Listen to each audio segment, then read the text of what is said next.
All right, let's jump right in and talk about something called acute kidney injury, or AKI for short.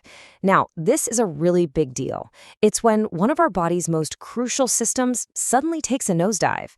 And it happens a lot more than you'd think, especially for folks who are already in the hospital. Okay, so here's our game plan. First, we're going to get a handle on what AKI actually is. Then, we'll look at the 3 big reasons it happens, how doctors figure it out, and finally, what they do to get those kidneys working again. Sound good? Let's go. All right, first things first, what are we even talking about when we say acute kidney injury? Well, it all boils down to the amazing job our kidneys do for us every single day. Basically, it's a super fast breakdown in your kidney's main function, which is to act like a sophisticated filter for your blood. And when that filter system suddenly clogs up or stops working, all that nasty waste starts building up. And that can get really dangerous really fast. Okay, to really understand what's going wrong, we have to get microscopic. Really zoom in. What you're looking at here is the nephron. It's the absolute workhorse of the kidney. Honestly, the best way to think about it is like a tiny little factory. So blood comes in, hits this filter called the glomerulus, and whoosh, the waste gets pulled out. Then it travels down these little tubes for processing, and what comes out at the end? Urine. And get this, you have millions of these little factories working nonstop. It's just incredible. So you might be wondering, how do you even check if these little factories are running smoothly? Well, the perfect measurement, the gold standard, is something called the glomerular filtration rate, or GFR. But here's the catch. Actually measuring that directly is super complicated. So doctors have this really clever trick up their sleeve. They look at the amount of creatinine in your blood. Creatinine is just a normal waste product from your muscles. Your body makes it at a pretty steady pace. So if your kidneys are doing their job, they filter it out. If they're not, that creatinine level starts to creep up. It's a fantastic, simple way to check on a really complex process. Okay, so we know the filter's failing. The big question is why? What's causing the breakdown? To make sense of it, doctors break down the potential causes into 3 big buckets. It really helps them zero in on what's going on. It's actually pretty straightforward. You've got problems that happen before the kidney, problems inside the kidney, and problems after the kidney. That's it. It's a great way to wrap your head around a complicated situation. Let's start with prerenal. Think of it as a supply chain problem. This is all about not getting enough blood to the kidneys in the first place.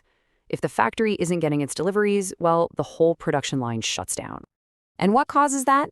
It could be something like serious dehydration, from being sick with vomiting or diarrhea, or it could be a major infection that tanks your blood pressure. It could even be a physical blockage in the arteries that are supposed to be supplying the kidneys.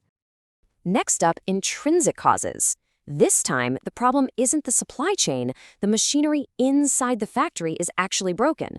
We're talking about direct damage to those little nephrons we saw earlier. And this damage can look a few different ways. You've got something called acute tubular necrosis. Sounds scary, I know.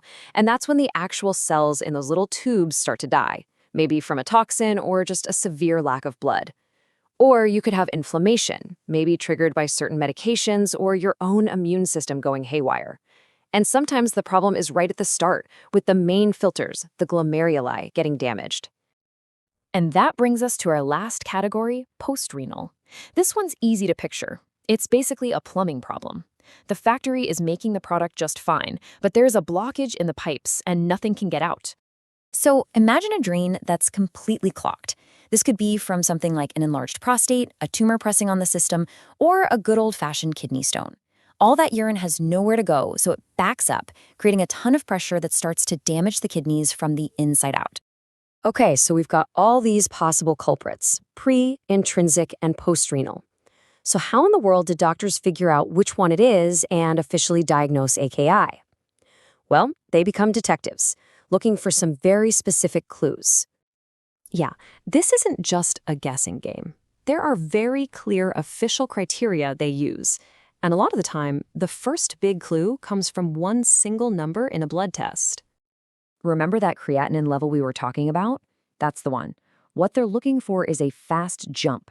If someone's creatinine shoots up by 1.5 times what it normally is, and it happens in less than a week, ding, ding, ding, that is a massive red flag for AKI. But the detective work doesn't stop with the blood. The urine itself can tell an incredible story. When they put it under a microscope, they look for these things called casts. Now, what are casts? They're basically tiny, microscopic molds of the inside of those kidney tubules. And the cool part is, what the cast is made of tells you exactly what's wrong. You see some muddy, brown-looking casts? That points to damage in the tubules. See casts full of red blood cells. The problem is probably with the main filter. It's honestly like kidney forensics. And of course, they're going to run a whole battery of other tests to get the full picture. They'll check electrolytes, especially potassium, which can get dangerously high when the kidneys aren't working. They'll test the urine for protein, which is another big sign the filters are leaky. And they'll almost always do some kind of imaging, like an ultrasound, to get a good look and make sure there isn't a physical blockage, like a stone causing all the trouble. All right, so the diagnosis is in. It's AKI. Now what? The focus shifts instantly to treatment. And the main goal here is to support the kidneys and just give them a fighting chance to heal themselves. Think of the first steps as a kind of rescue mission. Step 1 is to get plenty of IV fluids into the patient. We want to make sure the kidneys are getting all the blood flow they need. Step 2 is to stop anything that could be making things worse. And a huge part of that is taking a really close look at every single medication the person is on. And there's actually a pretty handy and memorable mnemonic that doctors use to quickly run through the most common medication culprits. It's called DAMN. Let's break that down. D is for diuretics, or water pills, which can sometimes make dehydration worse. A is for ACE inhibitors and ARBs. These are really common blood pressure meds that can actually mess with blood flow inside the kidney. M is for metformin, a diabetes drug that can build up to dangerous levels if the kidneys can't clear it. And N is for NSAIDs, think ibuprofen, which can tighten up the blood vessels that feed the kidneys. Now, it doesn't mean they stop all these drugs cold, but you can bet they're going to review them very, very carefully. But what if that supportive care just isn't cutting it? What if the kidneys have basically just shut down completely? Well, in those really severe cases, we're talking blood getting too acidic, potassium levels going through the roof. That's when they have to bring in the big guns. It's called renal replacement therapy, but you probably know it as dialysis. It's a machine that takes over and does the kidney's job of cleaning the blood, hopefully buying enough time for the real kidneys to recover. So here's the good news. Acute kidney injury is often reversible, but the key is catching it and managing it fast. Understanding how it can happen, is it a supply problem, a factory breakdown, or a clogged pipe? That's absolutely the first step. And it really leaves us with the most critical question of all, doesn't it? How can we do a better job of protecting these incredible, vital filters before they even get to the point of failure?